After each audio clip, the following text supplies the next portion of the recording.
On today's episode of Serious How To, we got a 2011 Chevy Impala rear disc brakes, turn back style calipers.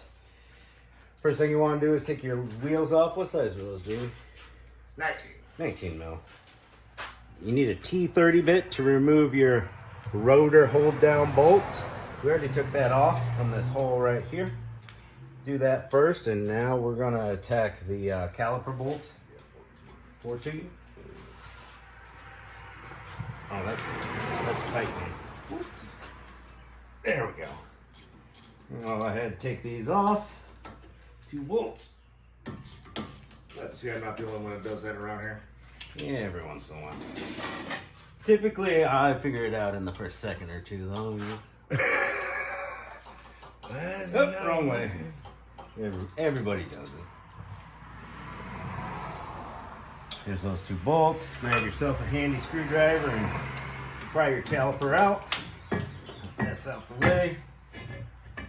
Now we're going to get those 2 backing bolts. What do you got there, 15? It's a 13 millimeter. 13? Those are tiny. Yep. You get these 2 bolts right here. Give it all you got. Crack one free, crack the other free.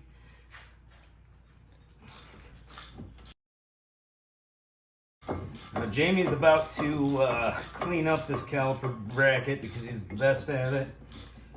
It's a specialty area. He's got certifications for it. Oh, I'm stuck to the bolt and the brake cable's in the... There we go. Yep. Pinch you right in. That e-brake cable's annoying on this one. Grab yourself a ratcheting wrench for that issue. These brake pads are rusted right in there. So, yeah. They're in there. They're going to be hammered out. We're going to take the Dremel tool or caliper file or wire brush and clean out where this hardware sits in the bracket. These are your sliders right here. You're going to pop them out, clean the grease, put new brake grease in. I'll show you the grease I use. We're also going to grease in between where the hardware sits. We buy premium pads, so we get new hardware. If you bought cheapo pads, you ain't get new hardware. Clean up your hardware good. Make sure you're not damaging them on the way out. Now we gotta get this here rotor off, and your best friend is a heavy hammer. Here, I'll just take this one. Other one. Here we go. And you're just gonna grab your hammer and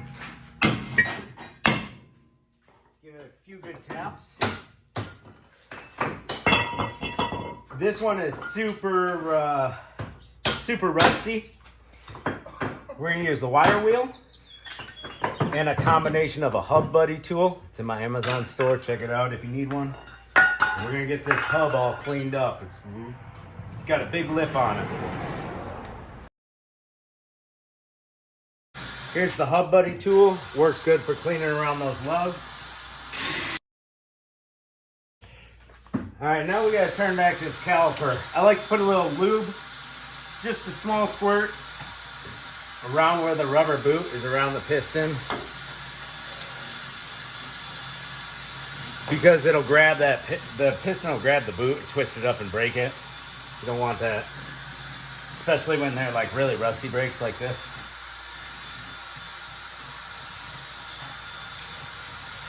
This is our tool set. You can find that in my Amazon store. You can rent them for free at any major auto parts store. They're only like 20 bucks on Amazon, and it's okay to go cheap on these tools because, shoot, I've had this one for like 10 years. You can see I've bent it up a little. Still works just fine. All kinds of adapters for different size brakes. You're gonna find your right adapter. Put it in here. It fits into the triangle groove of the caliper piston.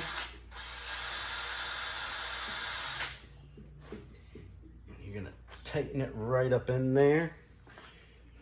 So as you loosen this jam nut, it brings it tighter against the claw of the caliper.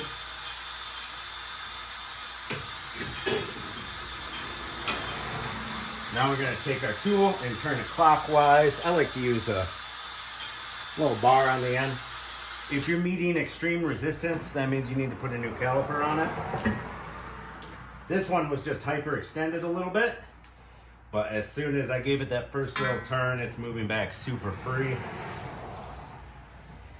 Always a good idea to crack your bleeder if you can. If you don't live in the Rust Belt, go ahead and do that. Give her a good brake bleeding afterwards. There's tons of YouTube videos on brake bleeding. There we go, we're fully compressed. It's going to turn back real nice and easy for us. We're going to tighten the jam nut to make it loosen. Get our tool out. Clean up your caliper if you got chunks of debris in there.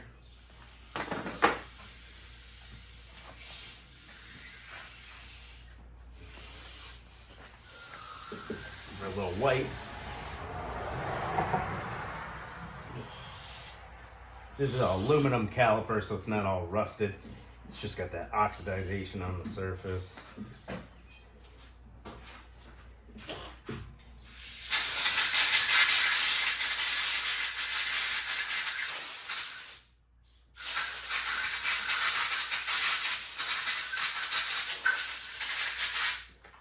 Seal Glide by AGS. You can buy it in small tubes, big tubes, buckets. This is what we use on all these braking components. A little bit on the face of the piston, a little bit on the claws. If you want to do a really good job. Caliper's all prepped up. Now it's time to prep the rotor.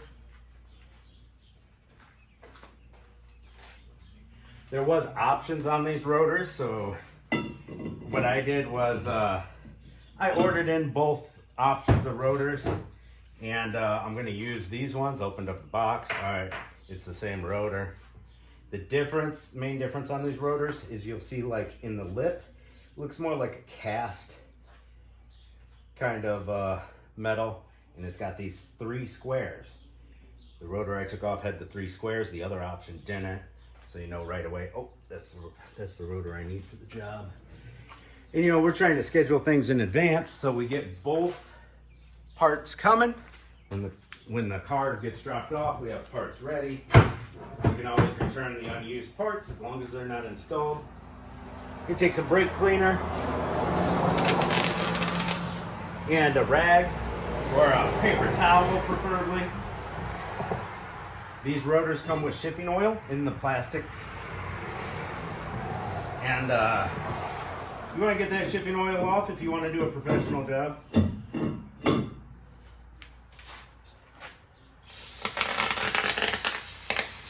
This can sounds like a firecracker.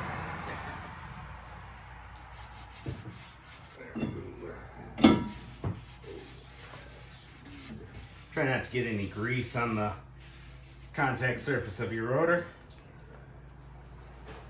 We got our set screw. You don't have to put it back in, but you can if you want to. Our set bolt, rotor set bolt, retaining bolt, whatever you want to call it. Once this is tightened, we'll be ready for Jamie to give us the mounting bracket. Put back on.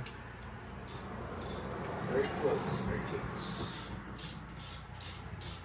Usually by the time I have the caliper and rotor and surface prepped, he has the mounting bracket ready, greased in the grease locations with the pads in and cleaned up.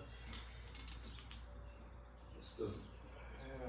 They get so rusty around here that you basically got to use a caliper file or a Dremel tool. The nice little metal cleaning bit on it. Do not go without cleaning your caliper. That rust builds up and locks your pads in. That's number one cause of people not getting 70,000 miles, 50,000 miles, whatever out of their brakes around here is the rust gets to them before anything else can. Locks them up, ruins calipers, hoses, whatever.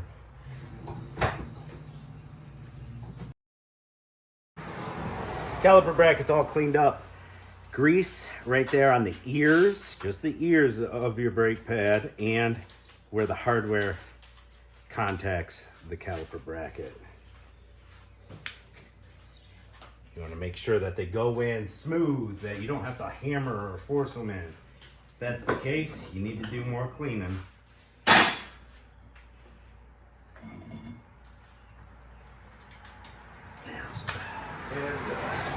It's really hard to see the curvature of these pads. Like, you know, they're supposed to go with the curvature of the rotor. These ones are tough to see. They're almost straight. I know it. Took me an extra second to look at it. All right, we're gonna tighten these down really tight. They got some Loctite on them from the factory. I'm just gonna get one kind of snugged up, then we're gonna go to the other one and get it real nice and tight, and then come back and get the top one real nice and tight. Basically, all you need to do this job is a 14 and 13 millimeter and a screwdriver and a hammer, if it wasn't for that specialty kit, and the Torx bit if your retaining screw's still in there. Turn back tool. Yeah, the rental tool. Or go buy yourself one. They're so cheap on it. Those kits used to be, you know, $50, $60, $70, $80. Now they're, I think I've seen them for like 18 on Amazon. And you really don't need a super heavy duty one or anything.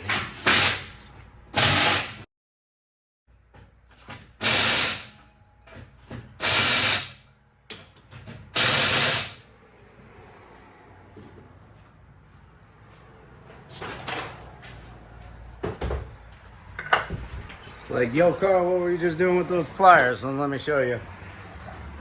This caliper, see those Pac-Man notches?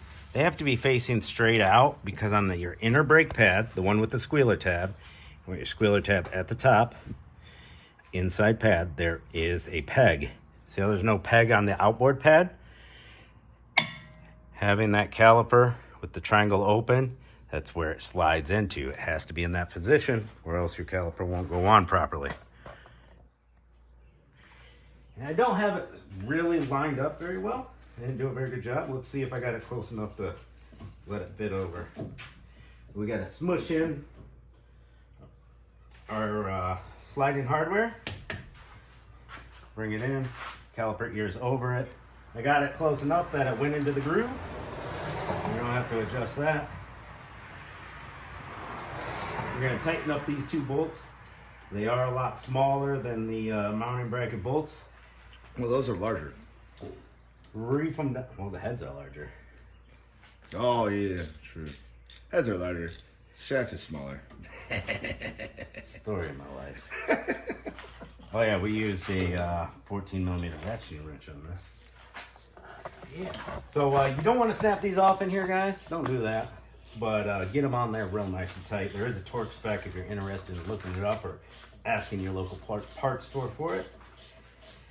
You can find anything on Google these days. Got her snugged up. Not final torqued yet. Final torque this guy. This guy. There we go. Now's the time to bleed your brakes if you're gonna.